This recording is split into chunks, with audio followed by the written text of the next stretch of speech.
Live and local with coverage you can count on. This is WNAM TV 5 News at 6. He's facing several dozen charges, including sexual assault and child pornography, charges that could send him to prison for the rest of his life. Good evening, everyone. I'm David Custer. Meg is off. Jeremy McCallum was put on police radar by his own son, who found incriminating photos on the man's tablet. Now he'll be tried in county and federal courthouses. The lead prosecutor in Genesee County tells TV5's Jonathan Jackson how the charges are being handled in this still unfolding case. He's facing 88 counts ranging from criminal sexual conduct to extortion. Genesee County Prosecutor David Layton is referring to the 18-page complaint against 43-year-old Jeremy McCallum, who was arrested last month after officers searched his home and discovered large amounts of evidence of child pornography. And Layton says McCallum is going to face additional charges in the federal system for possession and distribution of child porn as well. We were able to find DVDs, CDs, and photographs, and from those DVDs, we were able to actually witness the sexual assaults and identify who the individuals were that were the victims of the crimes. Layton says authorities were able to arrest McCallum after being notified by McCallum's son, who found pornographic evidence on his father's tablet. And while McCallum is from Oakland County, Layton says McCallum's alleged sexual assaults and other crimes had allegedly taken place in Genesee County, putting it under his jurisdiction. McCallum originally faced 15 charges, but more were added this week, bringing those charges to 88 in total, which includes 65 counts of first-degree criminal sexual conduct, 18 counts of second-degree criminal sexual conduct, 2 counts each of extortion and child sexual abuse activity, and 1 count of child abuse. However, Prosecutor Layton says McCallum will face both state and federal charges for these alleged crimes. And the reason we want to go that route is because the sanctions in the federal system are harsher than they are in the state system for similar crimes. So they're taking the child pornography counts, and we're keeping the sexual assault counts. In Genesee County, Jonathan Jackson, WNEM TV 5. McCallum remains jailed in Genesee County without bond. Now, TV5 will bring you continuing coverage of the case against McCallum on air, online, and on the TV5 mobile app. The clock is ticking for state lawmakers to change the Michigan sex offender registry after a federal judge ruled parts of it unconstitutional.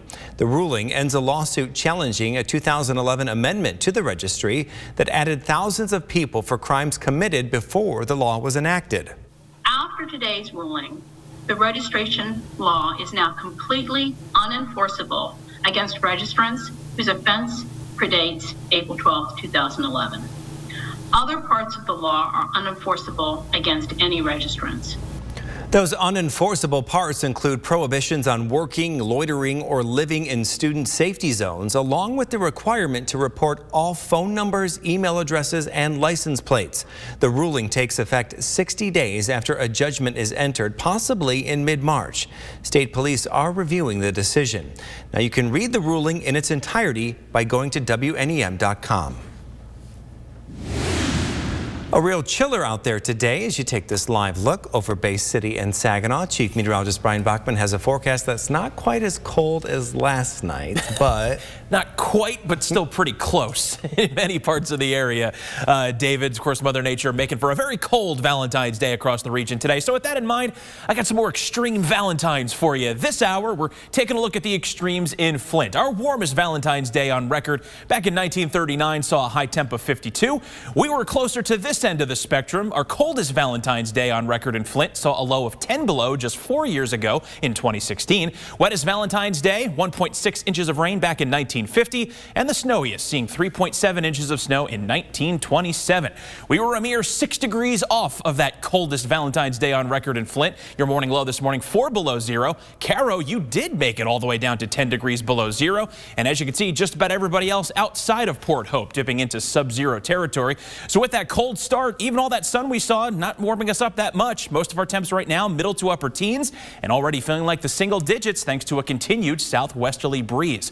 First Warn 5 Sky Tracker is largely quiet out there tonight. We do have mostly cloudy skies taking back over for the time being, but those will clear right back on out over the next few hours. And the temps will again dive back into the single digits with, again, sub-zero wind chills. How that factors into your weekend forecast coming up.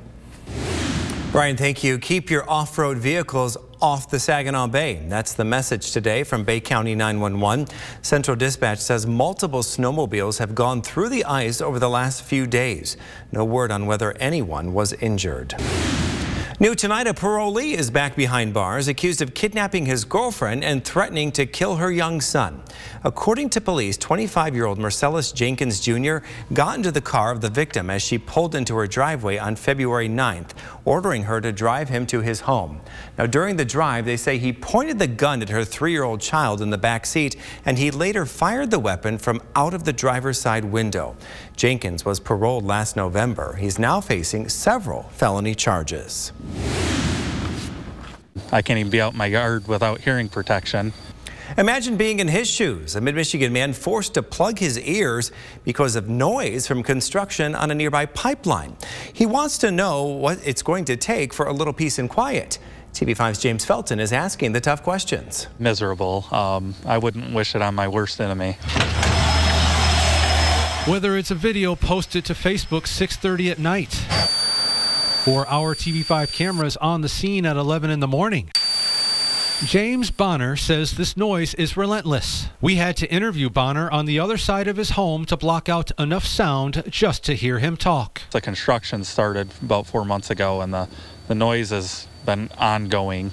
They've had big heaters and generator things running over there all night long. So what's the source of all this racket? We asked the tough questions and found out West Yankee LLC is performing work on a pipeline owned by Zealand Farm Services. The project, located at the corner of Mason and Olive Roads in Gratiot County, is right next to Bonner's home. It's loud enough during the day that I shouldn't have to hear it. I can't even be out in my yard without hearing protection. And I have 3 little kids in the house that have to listen to it too. The project manager declined our request for an on-camera interview, but he did tell us off camera that he just learned about this problem and that work would cease from the hours of 10 p.m. to 7 a.m.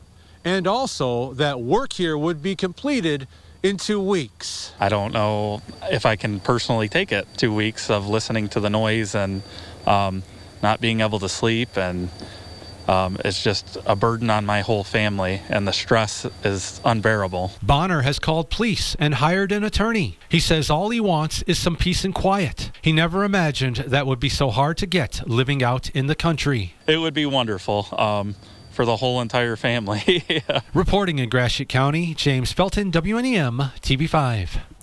Zealand Farm Services issued a statement apologizing for the inconvenience, saying it has reached out to him to try to resolve the issue, but has been unable to contact him.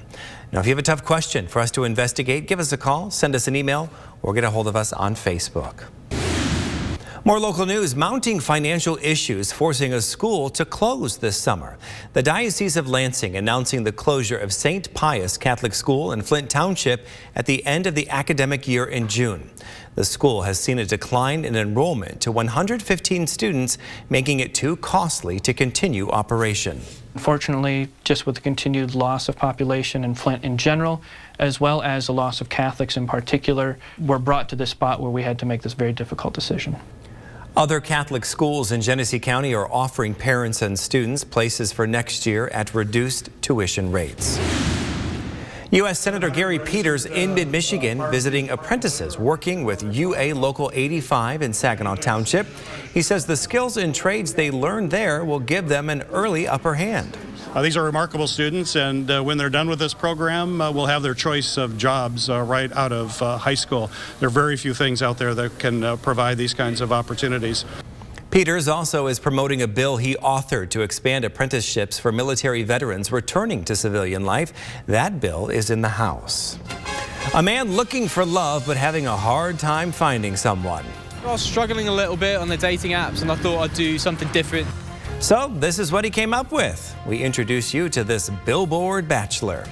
And the effects of coronavirus reaching our shores, its impact on seafood prices. Straight ahead. You're watching TV5 News at 6, serving Beaver, Byron, Clifford, and your hometown too. It's coverage you can count on.